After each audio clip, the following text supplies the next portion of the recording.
sir, principal ma'am, vice principal sir, and coordinator sir. Good morning, everyone. I am Sumit Thakur is going to tell the importance of physical education, yoga and games in our daily life. देखिए हम लोग game खेल रहे हैं, हम योगा करते हैं, ठीक है, कोई करता भी है या कभी कभी 21 को हम योगा डे सेलिब्रेट करते हैं, बस फोटो क्लिक करा ली और उसको व्हाट्सएप फेसबुक पे डाल दिया कि हाँ हम योगा डे सेलिब्रेट कर रहे हैं। देखिए आज मैं आपको उसकी इंपॉर्टेंस बताने जा रहा हूँ कि जो हम गेम खेल रहे हैं, जो हम योगा करते हैं, तो उसकी हमारी एक्चुअल में हमारी लाइफ में क्या इंपॉर्टेंस है, क्यों सीबीएसई ने इसको कंपलसरी किया हुआ है। तो सबसे पहले आइए जानते हैं गेम्स के बारे में। गेम्स इज ए फिजिकल और mental activity that has rules and that people do for pleaser. देखिए गेम एक ऐसी मेंटल और फिजिकल एक्टिविटी है जो हम रूल्स एंड रेगुलेशन के तहत खेलते हैं और अपने प्लीजर एंजॉयमेंट के लिए खेलते हैं, जिसमें हमें एंजॉय आए, ठीक है, उसे हम गेम्स कहते हैं। नेक्स्ट है, क्योंकि टाइम भी थोड़ा दीपक सर ने ज्यादा ले लिया तो मुझे टाइम भी मेरे पास कम है। ओके, फिर योगा। देखिए योगा क्या है? Yoga is a balance state of the body and mind. Yoga एक ऐसी एक्टिविटी है या योगा एक ऐसी क्रिया है जो हमारे माइंड को बैलेंस करती है हमारी बॉडी के साथ। Yoga is a balance state of emotions. हमारे इमोशंस को बैलेंस करने का काम करती है, क्योंकि हमने देखा emotion like that love, aggression, anger, sad, ऐसे बहुत सारे हमारे इमोशन आते हैं, तो उनको बैलेंस करने का काम हम योगा के द्वारा हम यहाँ पे कर सकते हैं। फिर yoga is a balance state of behaviour. देखिए बिहेवियर की बात करते हैं, जैसे कि हम गेम में पार्टिसिपेट कर रहे हैं, वहां पे बच्चों का बिहेवियर, यहाँ पे जब बच्चा हमारी क्लास में होता है तो उसका बिहेवियर अलग होता है। जैसे ही वो बाहर निकलता है, जैसे वो गेम एंड स्पोर्ट में पार्टिसिपेट कर रहा है, तो हमें वहां पे उसका एक्चुअल बिहेवियर पता लगता है। यहाँ पे कुछ बच्चे ऐसे होते हैं कि बड़े शांत स्वभाव के, एकदम गुपचुप रहेंगे, आपको ज्यादा बात करते हुए नहीं मिलेंगे, एकदम साइलेंट। जैसे आप उनको गेम में देखते हैं तो उनका वो जो बिहेवियर है ना, एक्चुअल का बिहेवियर, वो बाहर निकल के आता है। उसमें पता लगता है कि हाँ अच्छा इसमें ये भी टैलेंट था, अच्छा ये ऐसा भी है, तो हमें वहां पे ये सब चीजें देखने को मिलती है। देखिए योग की बहुत सारी डेफिनेशन, बहुत सारे जो हमारे गुरु हुए, जैसे महर्षि पतंजलि ने कहा है, जैसे कि गीता में कहा गया है, योग क्रमसु कौशलम। योग क्या है? क्रम की प्रधानताई या क्रम करने की प्रधानताई योग कहलाती है। डॉक्टर संपूर्णानंद ने कहा है, the knowledge about Shiva and Shakti that's called yoga. Shiva और शक्ति का ज्ञान ही योग कहलाता है। फिर आगे ऐसे बहुत सारी डेफिनेशन हम लोगों ने पढ़ी है, हमने सुनी भी है कि भाई चित्त वृत्तियों का निरोध ही योग है। चित्त मतलब मन। मन में जो हमारी वृत्तियां बैठे, यहाँ पे हमारे मन में कभी कोई विचार उत्पन्न होता है, कभी कोई विचार, हम अपने इमोशन को, अपने मन को कंट्रोल नहीं कर पाते, कभी दिमाग में कुछ चीजें चल रही है, कभी दिमाग में कुछ चीजें चल रही हैं, तो योग के द्वारा हम उनको, उन वृत्तियों को उनका क्या कर सकते हैं? विरोध कर सकते हैं, उनको रोक सकते हैं, अवरोध कर सकते हैं। तो आगे हम अब इनकी इंपोर्टेंस के बारे में जानेंगे। पहली जो इंपोर्टेंस है, रिड्यूस ऑफ लाइफस्टाइल डिजीज या free from of lifestyle disease. सबसे पहले हम बात करते हैं कि भाई लाइफस्टाइल डिजीज।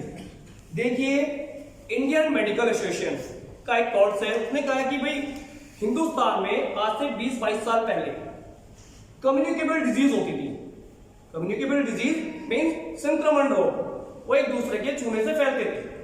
बट अब 20-22 साल के बाद अब क्या हो रहा है? नॉन कम्युनिकेबल डिजीज, असंक्रमण रोग, जो किसी के छूने फैलने से नहीं फैल रहे, हम लोगों के लाइफस्टाइल की वजह से हमने खुद ही पैदा कर दिए। वो कैसे? गलत रहन सहन, गलत खान पीन की वजह से। ईश्वर ने दिन और रात बनाए थे कि भाई बंदा दिन में काम करेगा, रात को आराम करेगा। बट हम क्या कर रहे हैं? हम रात को काम कर रहे हैं और दिन में आराम कर रहे हैं। तुम क्या कर? नेचर के विरुद्ध काम कर रहे हैं, प्रकृति के साथ छेड़छाड़ कर रहे हैं, खिलवाड़ कर रहे हैं। प्रकृति भी फिर हमारे साथ वैसे ही।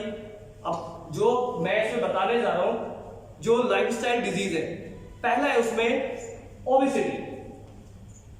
बहुत सारी लाइफस्टाइल डिजीज है, पर पहले मैं बता रहा हूं ओबेसिटी को मदर ऑफ डिजीज भी कहा जाता है, क्योंकि जिस बंदे को भी ओबेसिटी होगी, मोटापा होगा, मोटापा है क्या, सबसे पहले तो मोटापा ही समझ ले कि ओबेसिटी है क्या भाई। तो ओबेसिटी वो कंडीशन है हमारी बॉडी की जिसमें हमारा फैट का परसेंटेज एक एक्सट्रीम लेवल से ऊपर चला जाता है, उसे ओबेसिटी कहते हैं। अब ओबेसिटी को अब बात करते हैं, ओबेसिटी के ओबेज है, अब उसको मेजर कैसे करेंगे भाई, कोई तो टूल्स, कोई तो हम कैसे कह सकते हैं कि ये बंदा ओबेज है, खाली देखने से हम थोड़ी ना बोल देंगे, क्योंकि बहुत सारी चीजें हमारी ऐसी कि अट्टा कट्टा है, बहुत लंबा चौड़ा है, तो उसे हम ऐसे नहीं कह सकते ये ओबेज है। ठीक है, ओबेसिटी को मेजर करने का एक टूल से, एक पैरामीटर से, उसे कहते हैं हम बीएमआई। कोई बता सकता है बीएमआई क्या होता है? Body mass index. Body mass index, उसका भी एक फॉर्मूला है, उसका फॉर्मूला है weight upon height square. Weight को आप किसमें लोगे? केजी में लोगे, ठीक है, और उसके अपोजिट क्या करना है आपने, उसको जो भी आपकी हाइट है उसको सेंटीमीटर में लेके उसका स्क्वायर करना है, वहां से जो आप निकालोगे तो आपका बॉडी मास इंडेक्स निकल जाएगा। ठीक है, उससे आपको पता रहेगा, उसके टूल्स हैं जैसे कि 18.5 से कम रहेगा, अगर किसी का अगर वो रेशियो आता है 18.5 से कम है तो वो अंडरवेट है, 18.5 से 24.9 तक अगर किसी का है तो वो नॉर्मल वेट है। ठीक है, फिर उसके ऊपर 3 कैटेगरी है, obesity class 1, obesity class 2, obesity class 3। तो जब हम इन ओबेसिटी की क्लास में होते हैं, ओबेसिटी फर्स्ट में, सेकंड में और थर्ड में पहुंचते पहुंचते हमें बहुत सारी ऐसी बीमारियां लग जाती हैं, जैसे कि डायबिटीज। सबसे पहले अगर किसी कोई भी ओबेस पर्सन है, किसी को ओबेसिटी है, मोटापा है, तो उसे डायबिटीज होगी ही होगी, कुछ टाइम के बाद हो जाएगी, क्योंकि उसका रहन सहन खान पीन ऐसा हो गया है कि धीरे धीरे कोई ना कोई इसको प्रॉब्लम रहेगी, चाहे वो सर्वाइकल है, चाहे वो साइटिका है, चाहे वो हाइपरटेंशन है, चाहे वो बैक पेन है, कोई ना कोई प्रॉब्लम उसके साथ रहेगी। ये आपने महसूस भी किया होगा, अपने आसपास अपने सोसाइटी में देखा भी होगा। ये अब समझते हैं डायबिटीज। अब डायबिटीज क्या होती है? देखिए, डायबिटीज बड़ी ट्रेंड में चल रही है बीमारी, और अभी WHO ने सन 2018 में हिंदुस्तान में 6.5 करोड़ डायबिटिक पेशेंट हैं, और 2024 तक ये आंकड़ा 12.5 करोड़ बढ़ने वाला है। अगर यही स्थिति हमारी चलती रही ना, यही खान पीन हमारा चलता रहा, क्योंकि आज से पहले कभी फार्मर्स को डायबिटीज होते बहुत कम सुना था, बहुत कम होती थी डायबिटीज, बट अब क्या है, क्योंकि हम क्या करें, फिजिकल एक्टिविटी से हमने अपना रिश्ता ही तोड़ दिया है। पहले क्या करते थे हम, भाई गाय को चारा काटते हैं, मशीन चलाते थे, आजकल पावर से यूज हो रहा है, हल चलाते थे, आजकल ट्रैक्टर ने जगह ले ली। तो जो हमारे जो बॉडी डिटॉक्सिफाई का जो काम था, टॉक्सिन्स बाहर निकलने थे, वो काम हो ही नहीं रहा है।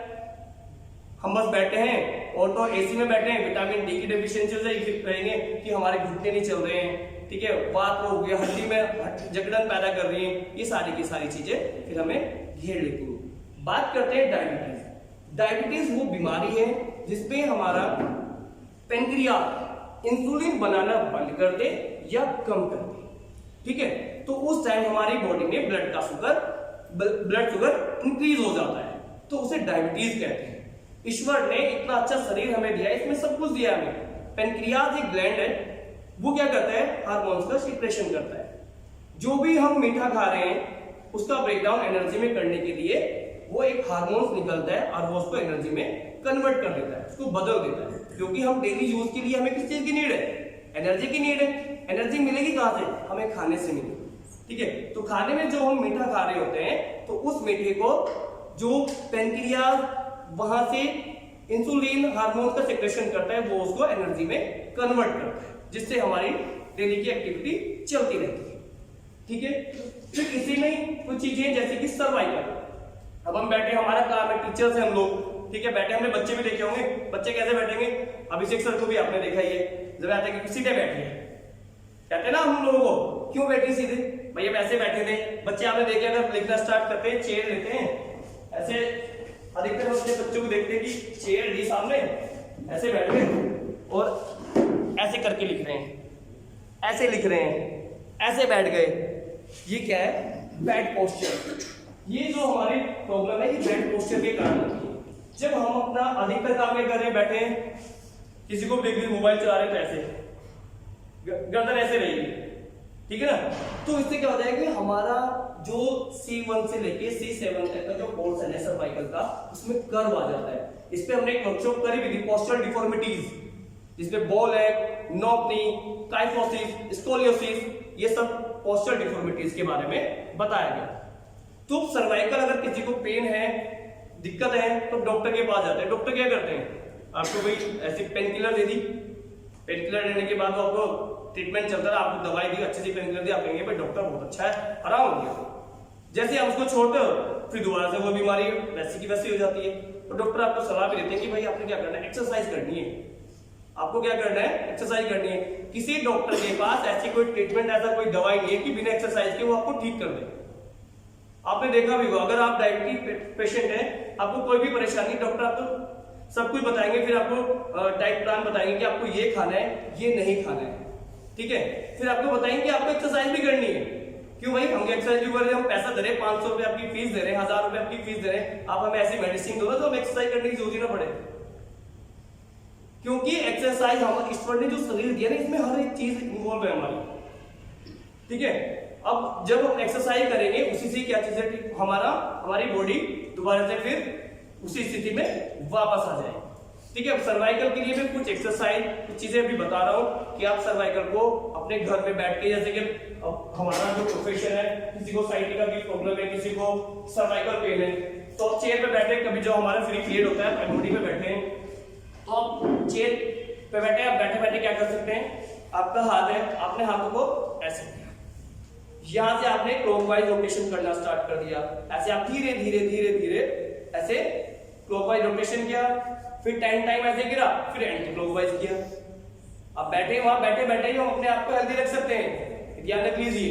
ये किसी भी टाइम कर सकते हैं, आप कभी भी कर सकते हैं, ठीक है। फिर यहां से आपके जो हाथ है, अपने जो थंब है, अपने थंब को ऐसे अपने मिलाना है, ब्रीथ को इनहेल करना है, इस तरह से ज्वाइन करना है। ब्रीथ को इनहेल करते हुए अपने चेस्ट के पास लेके आना है, ब्रीथ को इनहेल किया और ब्रीथ को एक्सहेल करते हुए वापस जाना है, स्ट्रेट करना है। करके देखिए जरा, बड़ा मजा सा आएगा। ये जकड़न जो है ना आपकी, जो हम लोग भी यहाँ गर्दन जकड़ के रखती है, उससे रिलीफ मिलेगा। ऐसे रहते हैं, आराम से वहां पे लेके जाना, ब्रीथ को एक्सहेल करते हुए। ये एक्सरसाइज हम लोगों ने परफॉर्म करनी है। किसी को सर्वाइकल की प्रॉब्लम है, गर्दन में जकड़न है, झंझनाहट होती है, उससे धीरे धीरे ये सारी प्रॉब्लम रिलीव हो जाएंगी। आप वास्तव में करके देखना इसको घर बैठ के। फिर यहाँ पे आप सामने हैं, आपका थंब ऐसे है, आप ब्रीथ को इनहेल कर रहे हो, थंब को अंदर लेके जा रहे हो, ब्रीथ को एक्सहेल कर रहे हो, थंब को। ये ऐसी एक्सरसाइज, आप हाथ को ऐसे लिया, ये लिया यहां से राइट साइड में, जहां तक आप कर सकते हो होल्ड करना है, वहीं पे रोक दो, वहीं पे होल्ड कर दो। फिर आपने दूसरा हैंड लिया अपोजिट साइड पे। ये एक्सरसाइज हम बैठ के घर, हम जो एमओडी है, हमारा फ्री पीरियड है, हम ये एक्सरसाइज कर सकते हैं, देखना बड़ा रिलैक्स फील होगा। उसके बाद जैसे कि दूसरा भी टीचर है, तो आ सकते हैं यहाँ पे, मेल टीचर आ जाइए, कोई भी मेल टीचर आ जाइए।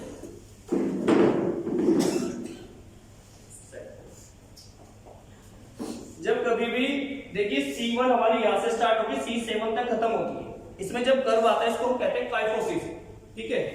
अब यहाँ पे मैं चेयर की आपको यूज बता रहा हूँ, फ्री टाइम पे बैठे हैं। वैसे तो आप योगा अभ्यास जैसे कि भुजंग आसन है, सर्वांग आसन है, ये आसन परफॉर्म करके भी आप इसको रिड्यूस कर सकते हैं।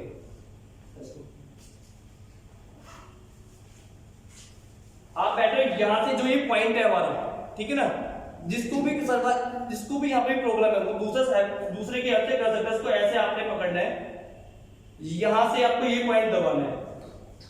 जब आप इसको ऐसे करोगे ना, इसकी मसाज करोगे, तो बड़ा मजा आने वाला है। देख लीजिए जरा, यहाँ से दोनों की कॉलर बोन हो गई हमारी, कॉलर बोन के पास भी यहाँ पे अभी किसी को अगर सर्वाइकल है ना, अभी किसी को सर्वाइकल में, तो यहाँ की बैठ मिलेगी। अभी मैं 5 मिनट में भी दिखाता हूँ कि आराम होता है नहीं, बिल्कुल। देखिए आप पेट किलर खाओगे तो एकदम से आराम होता है ना, जिसको सर्वाइकल है वो यहाँ पे बैठे, मैं 2 मिनट में भी आराम करके दिखाता हूँ कि कैसे होता है आराम। यहाँ पे जो ये पॉइंट रहेगा, इसको आपने प्रेस करना है। दर्द भी उसी को होगा, जिसको सर्वाइकल होगा, पेन भी उसी को ही होना है। ये भी सच्चाई है, ये भी ध्यान रखना। तो ये ऐसे कोई एक्सरसाइज आप यहाँ से बैठ के किसी की हेल्प से इसको प्रेस करवा सकते हो। तो इस तरीके से आप बैठे बैठे अपने सर्वाइकल को रिमूव कर सकते हैं। Okay, thank you. फिर हमने साइटिका की बात करी। भाई साइटिका है हमारी सबसे लंबी और मोटी नर्व है हमारी बॉडी की, भी ध्यान रखना। जब उसमें प्रॉब्लम होती है, कविता मैम को प्रॉब्लम हुई है, बहुत ज्यादा प्रॉब्लम हुई है, प्रिंसिपल मैम को भी दिक्कत रही है, आप बैठे बैठे क्या कर सकते हो कि पैर को अब यहाँ से ब्रीथिंग का ध्यान रखना है इसमें। जब आप इसको अपने बॉडी पार्ट से दूर लेके जा रहे हैं तो ब्रीथ को एक्सहेल करना है। जो नेगेटिविटी होती है ना, जब हम मेडिटेशन कर रहे होते हैं, अनुलोम विलोम कर रहे होते हैं, तो क्या चीजें हो रही हैं उसमें, जब ब्रीथ को इनहेल कर रहे हैं, पॉजिटिव विचार अपने मन में रखना है, ईश्वर का ध्यान करना है, जब चीजों को हम दूर लेके जा रहे हैं, नेगेटिविटी को दूर करना है। तो जब ब्रीथ को एक्सहेल करें, क्योंकि जब ब्रीथ को एक्सहेल करें तो क्या हो रहा है उसमें, कार्बन डाइऑक्साइड जो हमारे हेल्थ के लिए अच्छी नहीं है उसको बाहर फेंक रहे हैं, वो भी नेगेटिव है एक चीज है, वो उसको हम बाहर निकाल रहे हैं, और पॉजिटिविटी को हम इनहेल कर रहे हैं।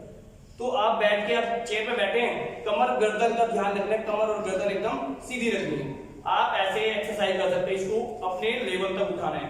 यहाँ उठा के रख लिया आपने, 5 टाइम काउंट करना है आपने, अपनी तरफ इसको खींचना है, पंजा है अपना, तो इसको अपनी तरफ, ब्रीथ को इनहेल करते हुए अपनी तरफ और ब्रीथ को एक्सहेल करते हुए देखना। ये पूरा का पूरा जो भी रस खींचेगी, प्रैक्टिकल करके देख लीजिए। नहीं, एक एक पैर से, दोनों पैर नहीं, पहले एक पैर से। दर्द बढ़ भी सकता है, दर्द बढ़ भी सकता है, ये ध्यान रख लीजिए। देखिए हम कॉन्ट्राइंडिकेशन की बात करते हैं कि योग तो हमें बहुत सारे मल्टीपल हमें एडवांटेज देता है। बहुत सारी चीजें ऐसी हैं योग के अंदर भी कि किसी को ज्वाइंट पेन है, किसी को अर्थराइटिस की प्रॉब्लम है, अगर मुझसे कह दिए कि भाई वज्रासन करो, तो वज्रासन से वो चीजें इंक्रीज हो जाएगी, ज्वाइंट पेन इंक्रीज हो जाएगा। किसी को बीपी की प्रॉब्लम है और हमने कह दिया कि भाई आप क्या करो, आपने शीर्षासन लगाना है, तो उससे वो बीपी और बहुत तेजी के साथ बढ़ेगा। तो हमें बेनिफिट भी पता होना चाहिए और उसके डिसएडवांटेज और एडवांटेज दोनों की बात हमें पता होनी चाहिए, तभी हमें ये चीजें परफॉर्म करनी है। ठीक है, यहाँ तक लाइफस्टाइल डिजीज की बात हो गई, क्योंकि लाइफस्टाइल डिजीज में क्या है कि हमारा रहन सहन बिल्कुल ही अपोजिट हो गया प्रकृति के, तो इस वजह से ये डिजीज बहुत तेजी के साथ बढ़ रही है। Next, improve physical fitness. देखिए जब भी हम योगा कर रहे हैं, जब भी हम फिजिकल एक्टिविटी में पार्टिसिपेट कर रहे हैं, कुछ भी गेम खेल रहे हैं, तो उससे क्या हो रहा है कि हम फिजिकली इंप्रूव हो रहे हैं, फिजिकली फिट होते हैं। क्योंकि आप लगातार करके देख लीजिए, अगर हम देखिए कार्डियोलॉजिस्ट के पास, मेरे फादर को हार्ट की प्रॉब्लम थी, हम कार्डियोलॉजिस्ट के पास गए तो वहां पे हार्ट का एक पिक्चर लगा हुआ था, उसमें लिख रखा था कि हार्ट ये कह रहा है कि आप मेरे लिए 30 मिनट चलिए और मैं आपके लिए जिंदगी भर चलने के लिए तैयार। मतलब 24 घंटे में से 30 मिनट आप मुझे दीजिए, वॉकिंग कीजिए आप सुबह के टाइम उठ के, और आप 30 मिनट मुझे दोगे तो मैं जिंदगी भर आपके साथ, आपका साथ नहीं छोड़ने वाला, मैं आपके साथ चलता रहूंगा।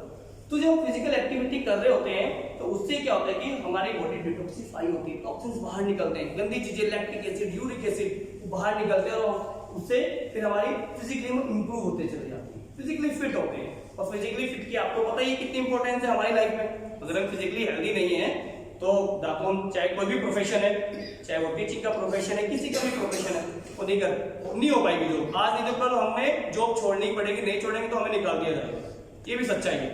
तो फिजिकली फिट की ये इंपॉर्टेंस है। आपको डेली गेम खेलना, योग कुछ भी कीजिए, आप अपने लिए 30 मिनट चाहे वॉकिंग ही कीजिए, चाहे आप क्या कर सकते हो, घर बैठे बैठे आप क्या कर सकते हो, पीटी एक्सरसाइज कर सकते हो, रोप स्किपिंग कर सकते हो, और भी कुछ नहीं तो कपाल भाती, अनुलोम विलोम, बहुत सारी ऐसी चीजें हैं कि आपको घर से अगर बाहर नहीं जाना तो आप घर में रह के भी अपने आप को स्वस्थ रख सकते हैं।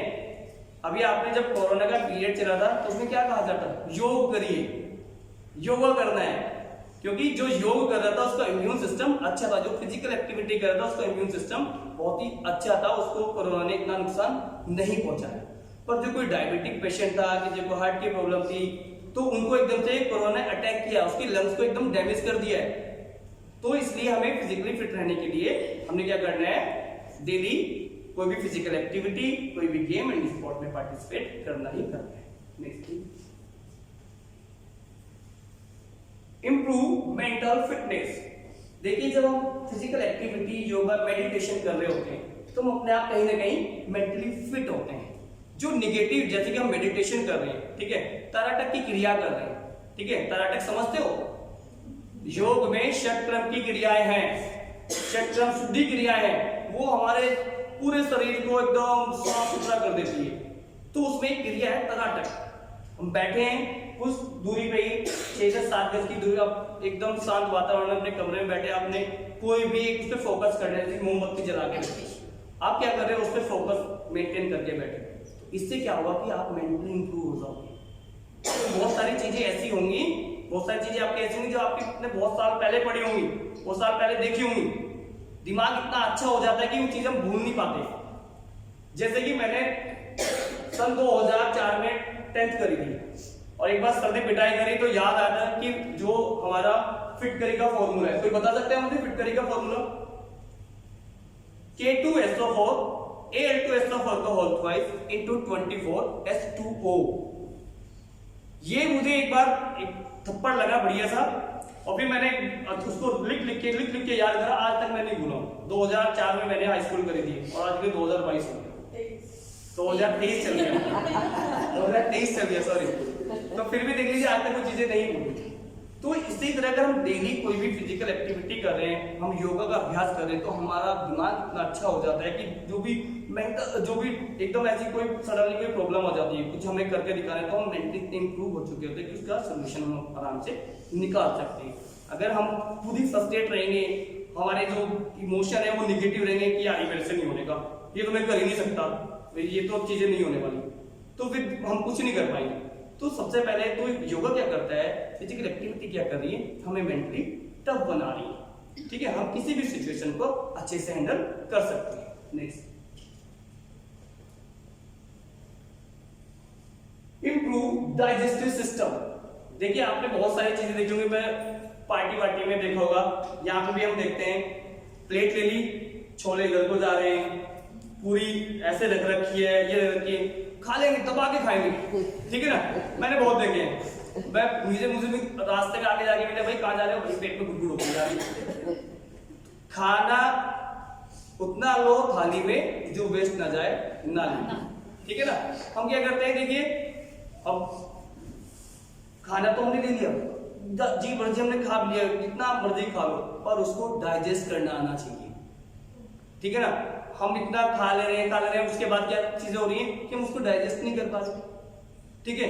थोड़ा खाओ अंग लगाओ और ज्यादा खाओ कुड़ी बढ़ो, ये सच्चाई है अपने जीवन की। आप थोड़ा खाइए, उसको अच्छे से डाइजेस्ट कीजिए, वो आपके शरीर में भी लगेगा।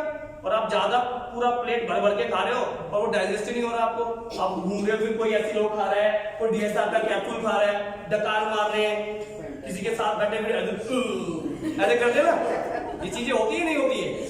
तो अब ये क्या करता है, योगा क्या कर रहा है, हमारा जो लीवर है, लीवर में हमारा HCl बनता है, हाइड्रोक्लोरिक एसिड।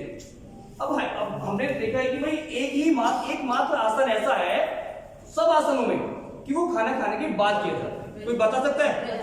वज्रासन। वज्रासन क्या करता है कि जो हमारा हाइड्रोक्लोरिक एसिड है उसको मेंटेन करने का काम करता है। अगर वो हमारी बॉडी में ज्यादा हो जाए तो प्रॉब्लम है, हमें एसिड बनाएगा, खट्टी मीठी डकारें आएंगी। रात को आप सो रहे हो, आप पार्टी में से गए थे, वो छोले पूरी सब आपके मुंह में से आ रही है, डकार आ रही है, नाक में मुंह कभी कभी निकल जाता है। चीजें होती है नहीं होती है, ये प्रैक्टिकली चीजें हैं, ये कोई ऐसा नहीं कि बुक में ऐसे लिख दी, ये सच्चाई है, हम सबके साथ होती है। कोई अगर ऐसा हमारा लाइफस्टाइल है, रात को लेट खाना खा रहे हैं, अब खाना खाने को भाई क्या करते हैं, अभी खाना खाया, खाना खाते करते प्यास गटर गटर पानी पी रहे, खाने के साथ पानी अगर हम पी रहे हैं तो विष के समान है। आयुर्वेद और योगा में इसका उल्लेख किया गया कि खाने के साथ आपको पानी नहीं पीना, आप या तो पहले पी लीजिए आधा घंटा या आधा घंटा बाद पीना। किसी को अगर ईश्वर ने ये दांत दिए ना, कितने टाइप के टीथ दिए हैं, कोई बता सकता है? टाइप्स ऑफ टीथ बताइए। 4 टाइप के हैं। ICPM, मैंने एक ट्रिक बना रखी है, जब हम अभी तैयारी कर रहे हैं, ICPM, इंसिजर, मोलर, प्रीमोलर, ठीक है। तो इसके फिर 32 दांत है हमारे मुंह में। ईश्वर ने 32 दांत इसलिए दिए भाई, जब खाना खा रहे हो आप उसको 32 बार चबाना है। हम क्या कर रहे हैं, फटाफट कि दोबारा लाइन में लगना पड़ जाए, इतना ले लिया और फटाफट उसको खाए जा रहे हैं, ठीक है। एक टुकड़ा लिया, 2 बार घुमाया अंदर। अरे भाई, जो काम हमारे दांत का था वो हमारे इंटेस्टाइन को करना पड़ रहा है, और वो वो बेचारी जब जो काटने चीरने फाड़ने काम दांत को करना था वो कर रही है हमारी इंटेस्टाइन। बताओ भाई कैसे कर लेगी वो, फिर क्या करेगी, गैस ही बनाएगी, कब्जी करेगी, एसिड ही बनाएगा।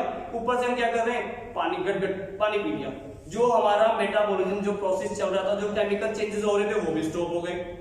आपने आग देखी है ना, अगर आग जलती जलती के ऊपर आप पानी डाल दोगे ना तो जल पाएगी ना वो बुझ पाएगी, ऐसे धुआं से फेंक करेगी। और वो हम भी धुआं से फेंकते रहते हैं, फिर पूरे दिन भर चलते रहते हैं कोई उधर से कोई उधर से। जिसका डाइजेशन अच्छा होगा वो कुछ भी आप कहीं पे भी जाइए अच्छे से वो आराम से तसल्ली से खाना खाएगा, उसको डाइजेस्ट भी करेगा। और जो ऐसा होगा कि भाई आज तो पार्टी है बस दबा के वही खाना खाना है, फिर वो रात को ऐसे लोग या DSR लेके सोएगा। ठीक है, नेक्स्ट इंक्रीज एनर्जी लेवल। देखिए जब हम फिजिकल फिटनेस की बात करते हैं, योगा की बात करते हैं, गेम्स की बात करते हैं, तो हमें एनर्जी कहां से मिल रही है, किस रूप में मिल रही है, ऑक्सीजन। ठीक है ना, जितनी हमारी बॉडी में ऑक्सीजन रहेगी उतना ज्यादा हम एनर्जेटिक रहेंगे। जितनी ज्यादा हमारी बॉडी में ऑक्सीजन रहेगी, ऑक्सीजन कैरिंग कैपेसिटी, आप एरोबिक कैपेसिटी की बात करते हैं, एनारोबिक और एरोबिक दो एक्टिविटी हम करते हैं। एरोबिक एक्टिविटी वो एक्टिविटी होती है जो ऑक्सीजन की प्रेजेंस में की जाती है। एनारोबिक एक्टिविटी वो एक्टिविटी होती है जो ऑक्सीजन की एब्सेंस में की जाती है। ठीक है, तो उससे क्या होता है, एरोबिक कैपेसिटी में हमारी ऑक्सीजन इनटेक कैपेसिटी बढ़ती है। जितनी हमारी बॉडी में ऑक्सीजन का लेवल अच्छा रहेगा उतना ही अच्छा हम एनर्जेटिक रहेंगे और बहुत अच्छे से काम को कर सकते हैं। जिसमें एनर्जी का लेवल डाउन रहेगा वो तो भाई फिर ऐसे ही चलेगा, वो ऐसे नहीं चल पाएगा ना बोल पाएगा। तो फिजिक्स जो हमारे गेम्स एंड स्पोर्ट्स है वो हमारे एनर्जी के लेवल को भी इंप्रूव करने का काम करती है। नेक्स्ट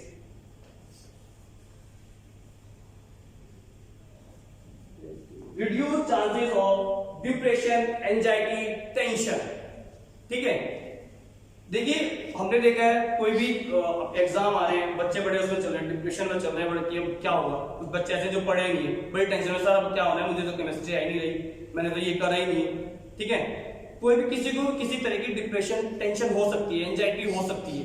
ठीक है, किसी को गेम्स की एंजाइटी है, किसी को सैलरी की है, किसी को जॉब की है, किसी ना कोई जीवन में चलता रहेगा। जब तक हम जीवित है ना तो ये टेंशन भी हमारी चलती रहेगी। इसके साथ ही जीना ये भी एक कला है। ठीक है ना, उसको डिप्रेशन को आप डॉक्टर के पास जा रहे हैं, आपको स्लीपिंग पिल्स दे दी उन्होंने, आपको नींद की दवाइयां दे दी, आपने वो दवाई खाई, आपको लगा यार मुझे, अब वो क्या कर रही है, आपको दिमाग को शांत कर दे रही है। वो स्लीपिंग पिल्स क्या कर रही है, आपको दिमाग को शांत कर रही है, बस इतना ही है, इसके अलावा उसका कोई यूज नहीं है। पर योग के द्वारा जो शटरन क्रिया है मैं आपको बता रहा हूं, योग के द्वारा, मेडिटेशन के द्वारा आप एंजाइटी को, डिप्रेशन को, इस टेंशन को रिमूव कर सकते हो। घर बैठे बैठे आप सुबह के टाइम अनुलोम विलोम कीजिए। ठीक है, हम सुबह के टाइम क्या कर रहे हैं, अभी जो लाइफस्टाइल जिसमें मेरा वो पार्ट छूट गया, हम कुछ तो ऐसे हैं कि बैड टी, हमारे में से नहीं है कुछ ऐसे कि बैड टी चाहिए हमें, मोशन जब भी आएगा, जब हम बैठ के हम चाय पी रहे हैं ना तो उसके बाद ही हम फ्रेश होने जाएंगे। तो ये गंदी आदतें, रात भर हमारे मेटाबॉलिज्म ने काम किया, केमिकल प्रोसेस हुआ, एसिड बन रखा है, ऊपर से हमने सुबह चाय पी ली, वो एसिड और बढ़ जाएगा। अब जब एसिड बढ़ेगा तो हाइपर, एक कंडीशन हो जाएगी, हाइपर एसिडिटी हो जाएगी, और हाइपर एसिडिटी होगी जब फिर हमारा वो ब्लड पे अटैक करेगी। जो कोलेस्ट्रॉल है ना, वो जानते कोलेस्ट्रॉल, दो तरह के कोलेस्ट्रॉल होता है हमारी बॉडी में, किसी को पता है, एक HDL और एक LDL। ठीक है ना, उसमें भी हम कहते हैं कि आप डॉक्टर के पास जाते हैं, किसी को अगर सीने में घबराहट है ना तो डॉक्टर लिखता है, एक जांच लिखता है लिपिड प्रोफाइल, उसमें आपका कोलेस्ट्रॉल की जांच होती है, उसमें पता जाता है कि भाई आपका HDL इतना है और LDL इतना है। और जो HDL है high density lipoprotein, low density lipoprotein, इनमें से एक हमारे स्वास्थ्य के लिए बहुत अच्छा है और एक खराब है, कोई बता सकता है जी? गुड कोलेस्ट्रॉल और बैड कोलेस्ट्रॉल है जी। तो जो बैड कोलेस्ट्रॉल है वो अपने जो नोड्स हैं यानी जो वेसल्स हैं उनको ब्लॉकेज, मैंने पूछा कि कौन सा बैड है इसमें से, LDL और HDL में से कौन सा है गुड, कौन सा बैड है? अच्छा कौन कौन से बताया आपने? लो डेंसिटी या हाई डेंसिटी वाला? LDL और HDL हाई डेंसिटी है क्या है, मतलब वो बैड है। ओके ठीक है। तो इस तरीके से हम क्या कर सकते हैं, अपने कोलेस्ट्रॉल को मेंटेन कर सकते हैं अपने खान पीन की वजह से, अपने डेली रूटीन एक्सरसाइज की वजह से।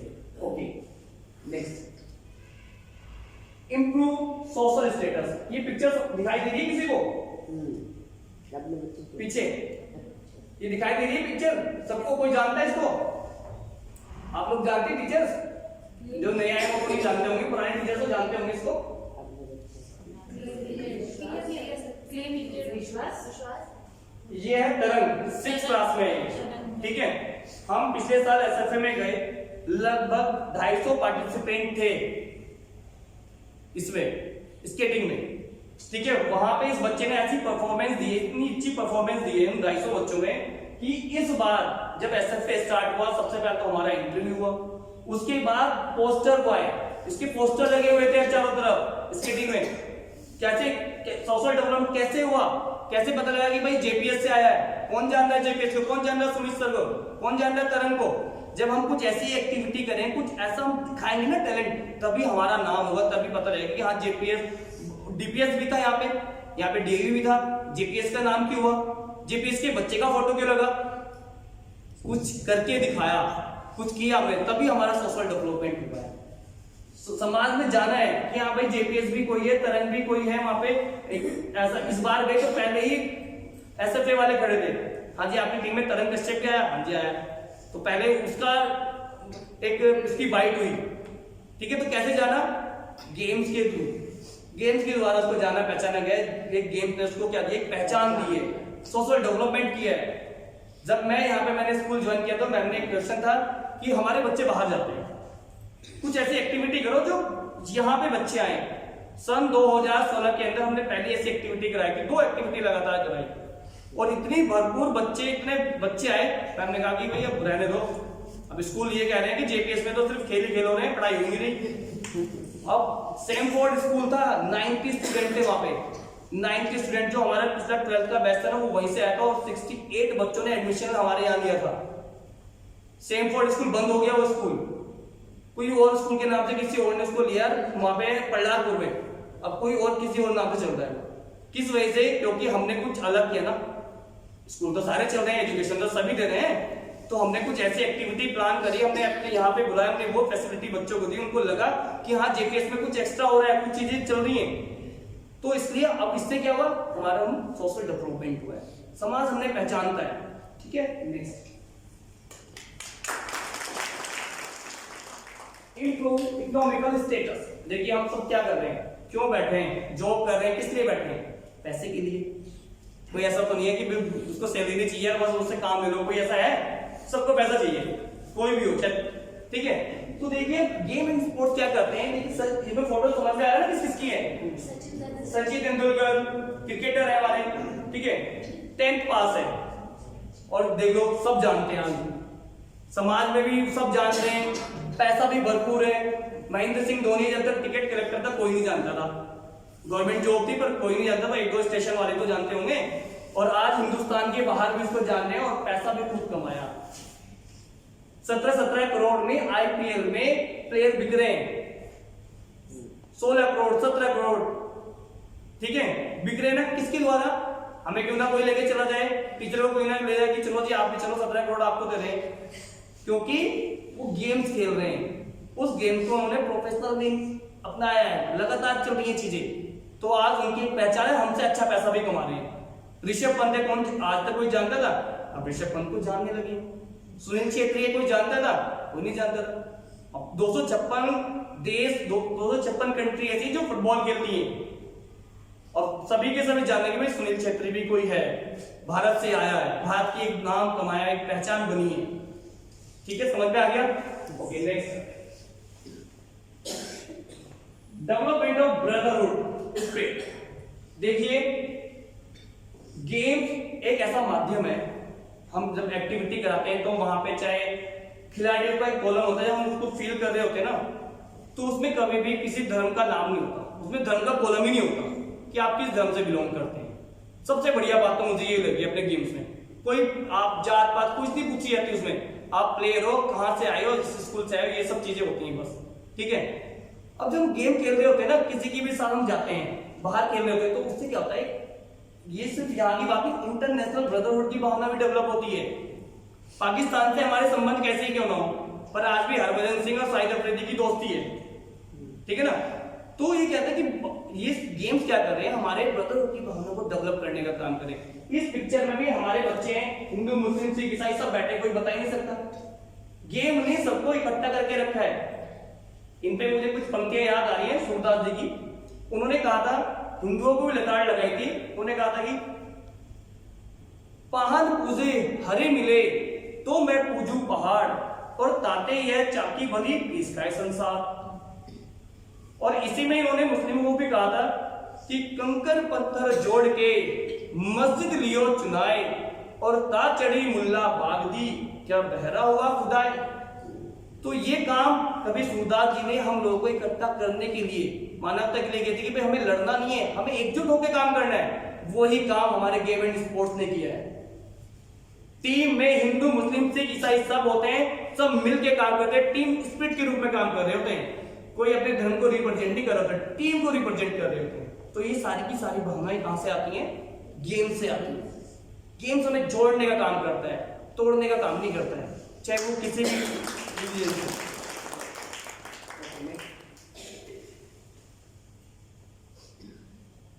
हेल्प इन बैलेंस वात पित्त एंड कफ। कोई बता सकता है वात पित्त एंड कफ क्या होते हैं? चलो मैं बताया। देखिए, जब भी हम बीमार होते हैं, ठीक है, हमारे बीमार होने का कोई ना कोई कारण होता ही होता है। और ये वात पित्त एंड कफ ये त्रिदोष हैं, त्रिदोष कहे गए हमारी बॉडी के। जब भी इनमें इनबैलेंस हो जाएगा, जब भी अप एंड डाउन हो जाएंगे, तभी हमारी बॉडी में डिजीज की एंट्री होगी। अगर ये तीनों में बैलेंस रहे तो हम बीमार नहीं पड़ सकते, बहुत कम बीमार होंगे, इंजरी हो सकती है, कुछ भी, बहुत कम बीमार पड़ेंगे। अगर ये वात पित्त कफ, अगर इन तीनों को बैलेंस करने का काम कौन करता है? योग करता है, गेम्स करते हैं।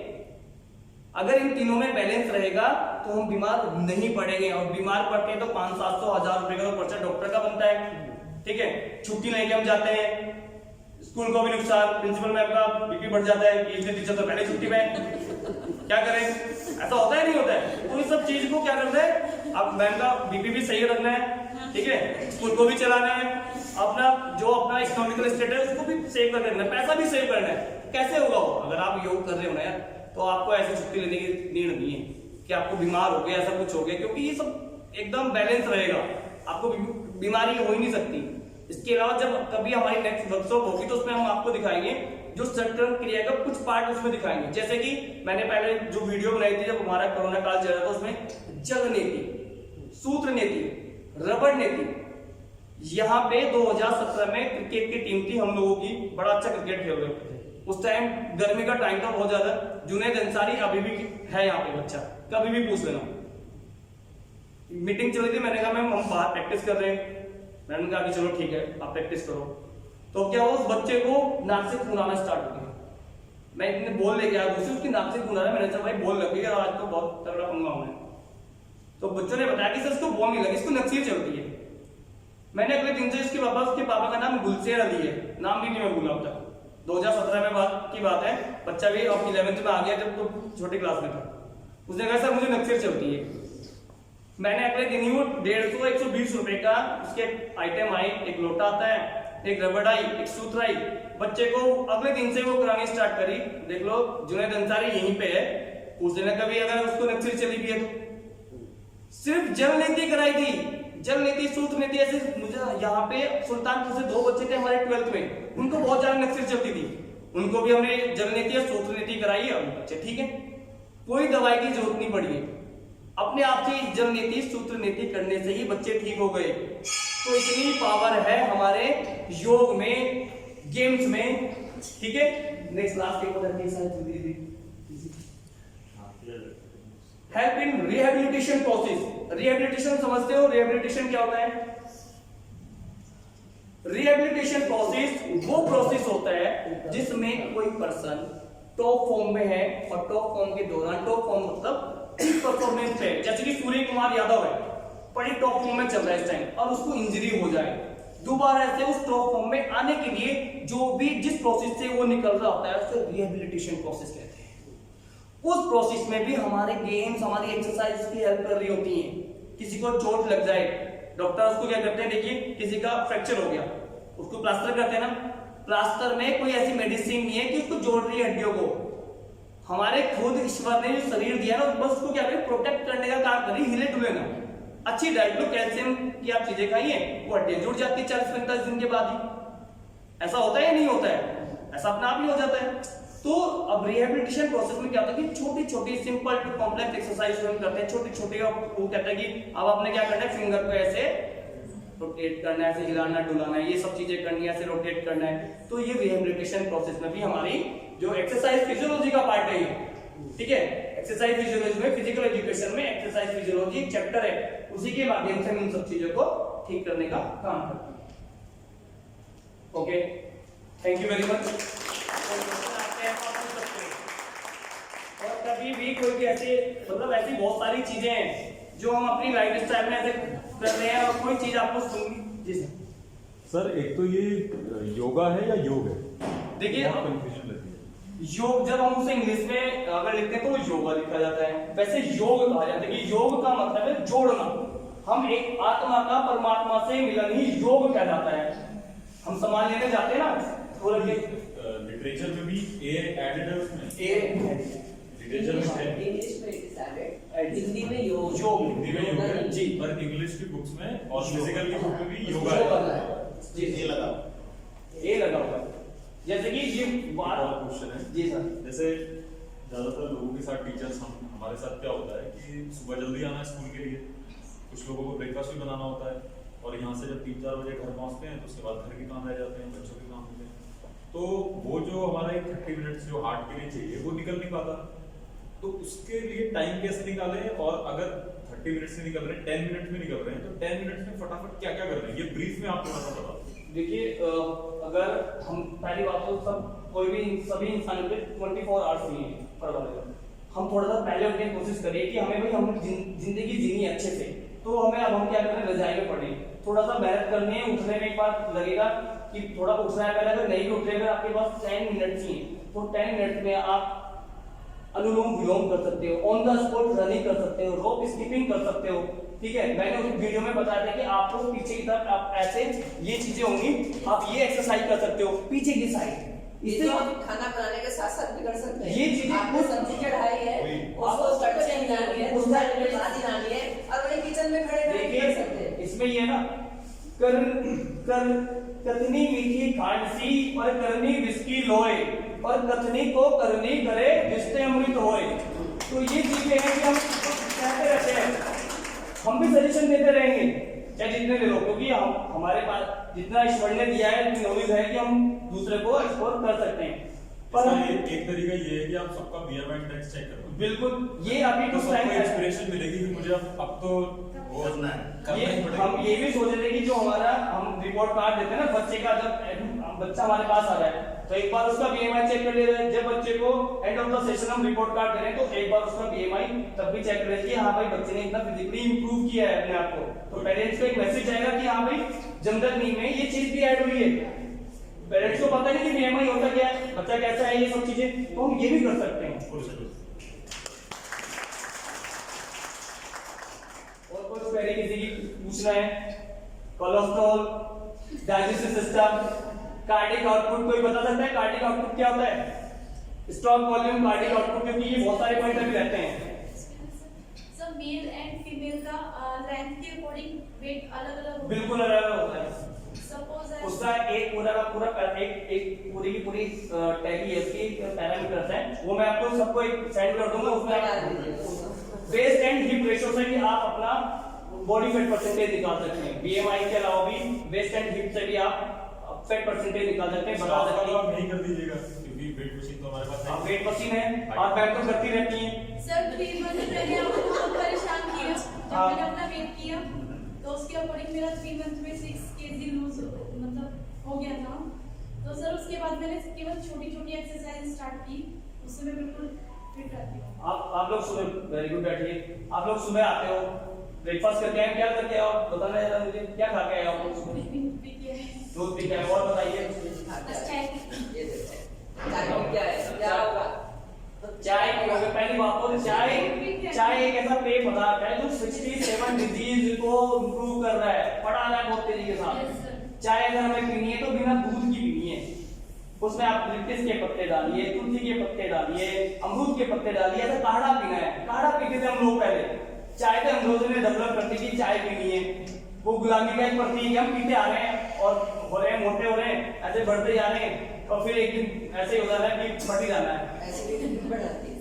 एसिड बना रहा है और एसिड क्या काम कर रहा है, हमारे कोलेस्ट्रॉल को बढ़ा देता है, बहुत ज्यादा दिक्कत आनी है। आने वाले समय में अगर हमने अपने आप को नहीं सुधारा, अपनी लाइफ स्टाइल को नहीं सुधारा, तो एक दिन वो होगा कि हम बहुत ज्यादा बीमारियों से ग्रसित हो जाएंगे। सर थायराइड की कोई आसन बताइए। थायराइड की ये देखिए, थायराइड होता क्यों? सबसे पहले कोई भी चीज है ना, उसका कारण हमें पता हो, सॉल्यूशन अपने आप निकल जाएगा।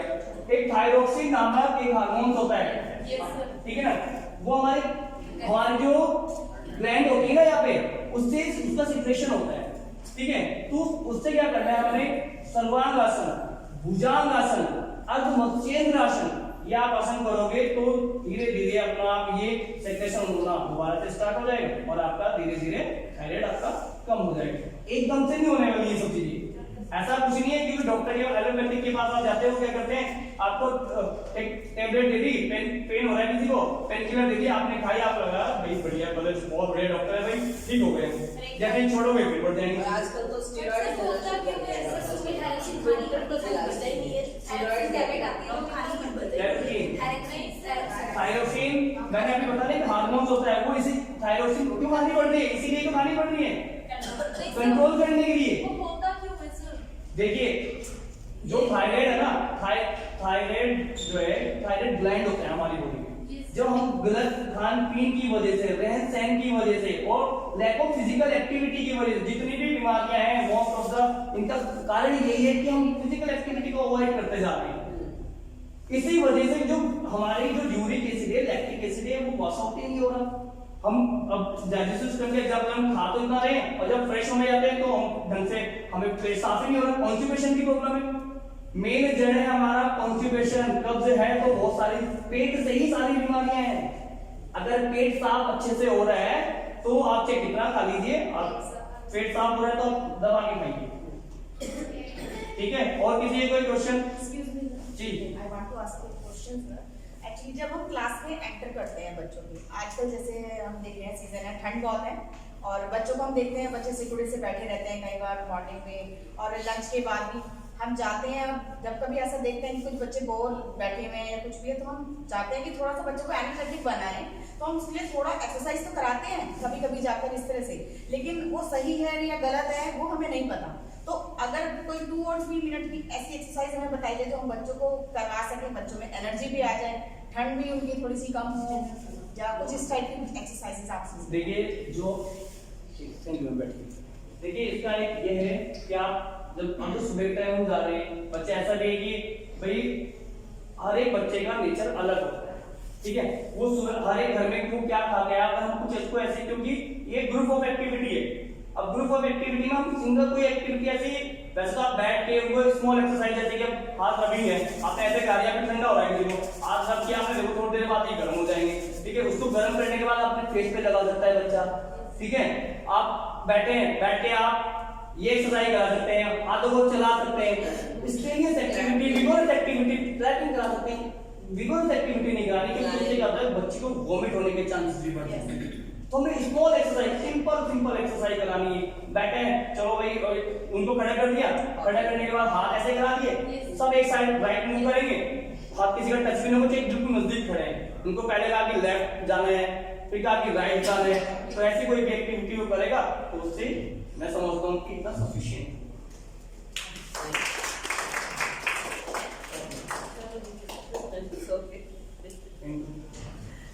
presentations, and what I have observed is that gradually the confidence level of the teachers and interaction of the classroom is also increasing day by day. So this was our purpose for conducting such kind of workshops. Today I think the class was the most lively out of the previous 3 workshops. It was most lively. Queries came in the first session also, queries came in the second session also, and the interest level was at the highest level. So this was what we wanted. But if we compare it to the first session, then the class was not interactive. The confidence of the speaker was also very low. They were hesitant. So I want, now we have 2 more days left for our workshops, and I hope, I know, I am determined, I am very sure 100%. बिल्कुल सोचा ही नहीं था कि music को भी हम कोई workshop में कर सकते हैं. He himself came कि मैम आपने म्यूजिक की तो रखी नहीं, मेरे पास भी बहुत सारे ऐसे म्यूजिकल तरीके हैं जिससे हम concentration level, interest level classroom का बढ़ा सकते हैं. I said very good, go ahead. उसके लिए हमें स्पेशल टाइम स्लॉट सैटरडे को इंक्रीज करना पड़ा. और अगर हमारे पास नहीं भी होता है तो I have already instructed the staff that we will stay back after 2 o'clock and we are going to see what innovations he has in music. So that should be our spirit. We should come forward for such kind of innovations. Only then students will also come. Whatever we do, children are the reflection of a teacher. So whatever we present, that we will see in our students also. So we have to make them equally active. They should come forward. Yes, I want to do. Normally क्या होता है, whenever we ask any question in the class, only 1 or 2 hands are raised. And if the question is very easy and of their interest, then every child will raise the hand. Even if you lay the rule कि नहीं, मैं जिसको बोलूँगी only that child will speak, फिर भी बच्चों में patience नहीं होता, वो वही हाथ भी खड़ा है बोलना शुरू कर देते हैं. They don't wait for their turn because they are overexcited. So that kind of excitement should be there. Sure, ma'am. Yes. So anyway, we are also enjoying, and the proof of it is that our director has come all the way from 40 kilometers just to attend, because we were big fan to him that he has taken out time. हमारा तो duty है, हमें तो आना ही है, and but it is an extra job for it. तो extra effort करके he has come here to attend. क्यों? Because his curiosity, his interest was raised by the small videos, the clippings that we were sending to him, that we were uploading on the YouTube. And sir, coordinator sir keeps on telling me today this many number of viewers are there. Oh, the number is increasing every day. Views are increasing every day. So he is interested, and that motivates him. वो चाहे 12 बजे चाहे 1 बजे वो video upload करके ही बना के उसकी क्लिपिंग करके ही सोते हैं, because these are small incentives that we have. So praise is the biggest incentive for any work you do. तो praise जरूरी है. New novelties always excite the public. So we should keep on doing such new things. Thank you.